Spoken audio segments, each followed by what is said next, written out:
We learned the basic filters in Photoshop. However, I need to show you a few additional options that Photoshop offers. One of these things is Blur Gallery, which can give you really amazing effects for your images. Some of the options that it offers I don't find so useful. However, there is two different options in Blur Gallery that's going to give you really amazing results. Of course, you need to work on the specific image, because first thing we have to say, it's not always work for all of the images. So let's go straight to the point. I'm going to duplicate this layer. And when you hit filter, below the blur, we have something like Blur Gallery. Let's hit the first one, because we can switch in between them when we open this. So let's point field blur, path blur, and spin blur. The first thing I need to say, I never use them. I never use them for my work. That's the point, because I never found them so useful. So let's just have a quick look at them, what they offers to you. First blur is very similar to Gaussian blur. However, Gaussian blur is specific and blur everything very smooth. The first thing what you can notice about field blur, it blur out all of the field. However, we still have some of the pixel effect. As you can see, when we going up, we still have this kind of little bokeh around. And you have to say it's not really so practical, and much more often you're going to use Gaussian blur for your work. So let's turn this off. And let's go to the path blur, the other blur that you're not going to use so often. And path blur offers you something very similar to the motion blur. As you can see, by this line inside, you can set up the way how the motion blur is going to go.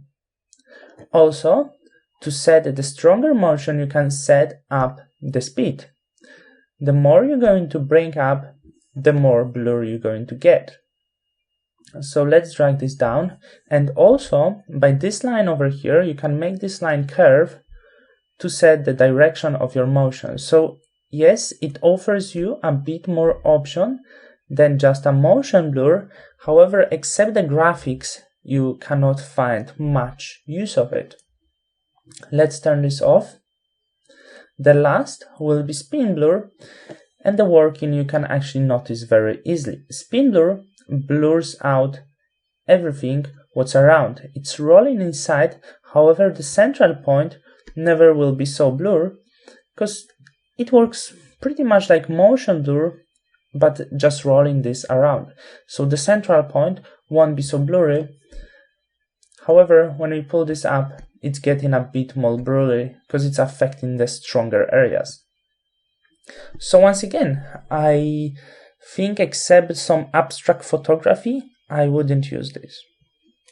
Let's go to something that is really suitable for this image. I'm going to open iris blur. So what you can see, we have this ring, and inside we have these dots. First thing I want to do, I'm going to make this ring a bit bigger. So I'm going to grab the line and extend the view. To change the shape, we have to hit these little dots on the edges of this line to adjust the shape. Let's make this even bigger. And the other thing you have probably noticed are these dots inside. These dots pretty much set up the range of the blur.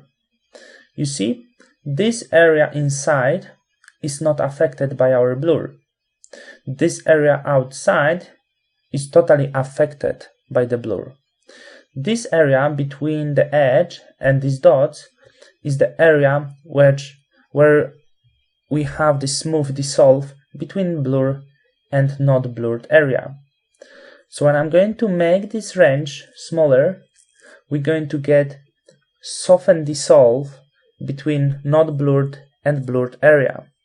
So what I would recommend you to not keep this very close to the edge, because you're not going to get really nice effect. For the really nice effect, we need to try to make our blur really smooth.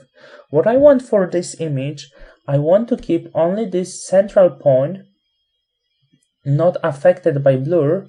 However, the rest of the image I want really nicely blurred. So I'm going to make this range way bigger, and I'm going to set up not blurred area on the middle, just on our model.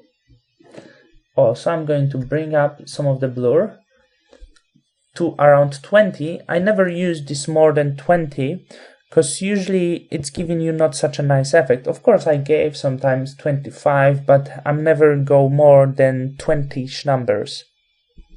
So after all, we are pretty much done. We have few options like bokeh. However, this bokeh by default never gives you a really interesting result. When you grab the light bokeh, it's going to improve your lights, the bokeh on your lights. However, this is not the bokeh that you can appreciate on other images. Also, we have color bokeh. However, color bokeh doesn't affect this image. As you can see, it affects these little points over here. So you might like this, but it's not really so strong. Can you see this? I believe you can see how does it affecting the image, especially when you look in these colorful areas over here. You can notice really nice subtle change. However, as I said, I'm never using this that much, so hit OK, and we're going to have this really adorable effect for our model. What I would do, I think I could cut off this area and make this even more blurry, but you have to say, for such an images, when you have object on the middle, it's really nice to apply some blur to create some fancy effect. So right now let's go to the other image, because in this case our effect which we're going to apply works on the very specific images. You see, when you have the view for the city from above, when you have some really nice landscape or anything that you have from really nice distance, we can apply tilt shift effect. And luckily for us, Photoshop made this very easy. So let's duplicate this layer, open our blur gallery, and let's open tilt shift. So similar as before, we have few ranges here, few lines. This central point is the area that is not affected by blur. These two areas outside, being totally opposite, is the area that is totally affected by blur, and these areas in between is where our blur is dissolving. There's a cross between blur and not blurred area. So what we can do, we can set up the range of it by grabbing lines over here. I'm going to make this a bit smaller over here. I want to make the range, the cross, a bit bigger over here and smaller cross over here. Maybe even a bit more. Let's go with something like that. The next thing you can do with it is to grab this dot over here, I believe you can see, so you can change the direction of your effect in any way you want. I'm going to keep this straight because I believe straight will be the most suitable for this image. I'm going to apply a bit more of the blur.